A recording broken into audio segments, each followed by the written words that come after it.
आत्मा किस शरीर को धारण करती है, इसका डिसीजन हम नहीं ले सकते।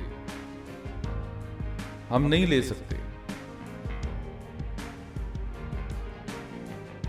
क्या प्रारब्ध, क्या भाग्य अनुसार ही हमारे कर्म होते हैं?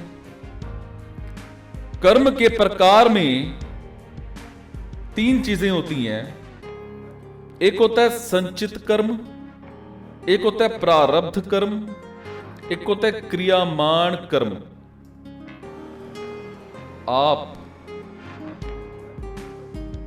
मेरे को यह बताएं, क्या प्रारब्ध अनुसार ही हमारे कर्म होते हैं?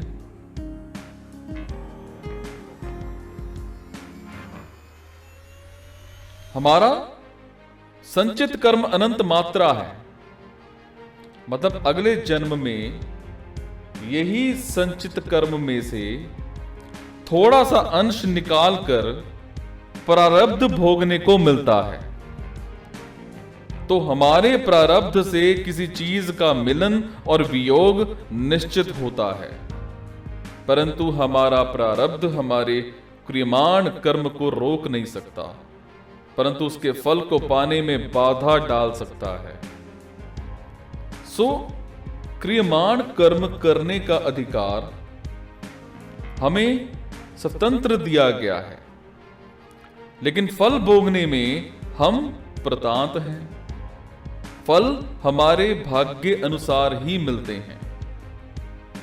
सो हमारा अगला शरीर अर्थात आत्मा अगला शरीर कौन सा धारण करेगी, ये बात 2 चीजों पर डिपेंड करती है।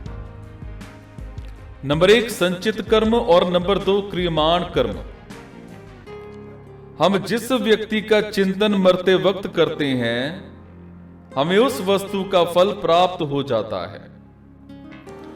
जैसे हमारे यहां एक ऋषि थे, उनका नाम जड़भरत था। एक दिन वो नदी पर नहाने के लिए गए। वहां उस समय एक हिरनी पानी पीने के लिए आई और तभी वहां अचानक से शेर की आवाज सुनकर वो उछलकर नदी के पास आ गई, नदी के तट पर आ गई। अब होता क्या है, बहुत ऊंचे स्थान पर चढ़ने के कारण उसका गर्भपात हो गया। नदी लहरों के साथ उसके गर्भ में से निकला बच्चा जड़भरत के पास पहुंचा,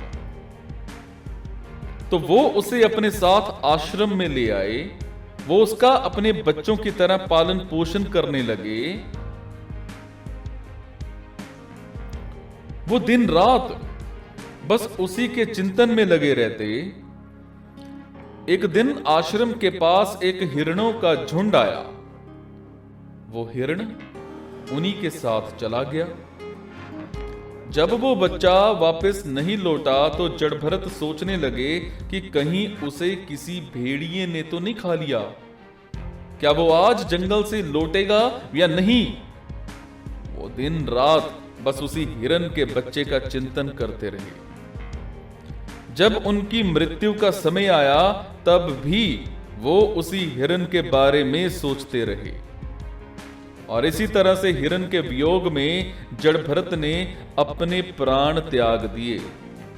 यही कारण था उन्हें अगला जन्म हिरण के रूप में लेना पड़ा। तो देखिए, मरते वक्त जहां हमारा मन रहेगा, अगला जन्म हमारा उसी शरीर का होगा। परंतु ये हमेशा सही नहीं होता। अगर मरने के बाद कोई स्वर्ग जाता है तो उसके बाद उसको कुकर, सुकर, कुत्ते, बिल्ली, कीट, पतंग, कई तरह की योनि, कई तरह के शरीर में जन्म मिलता है। और अगर वो मरने के बाद नरक में जाता है तो जब उसका भोग पूरा हो जाता है तो वो अपने संचित कर्म का अंश, भाग्य का निर्णय होता है, प्रारब्ध का निर्णय होता है।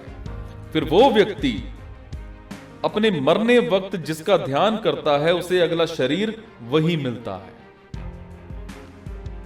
यहां पर एक बात और ध्यान देना है आपको कि केवल मन का चिंतन ही नहीं अगला शरीर दिलाता है,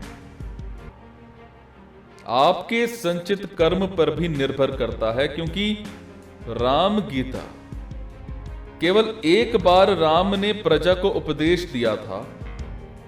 उसमें उन्होंने कहा, बड़े भाग मानुष तनु पाओ, सुर दुर्लभ सब ग्रंथि गावा। मतलब बड़े भाग्य से यह मनुष्य शरीर मिला है। सब ग्रंथों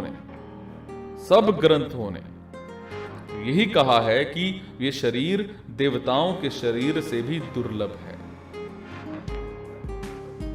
करोड़ों कल्प 84 लाख में भोग योनियों में घूमना पड़ेगा। भारतीय काल गणना के लिए आप कई बार जा सकते हैं, इंटरनेट पर देख सकते हैं।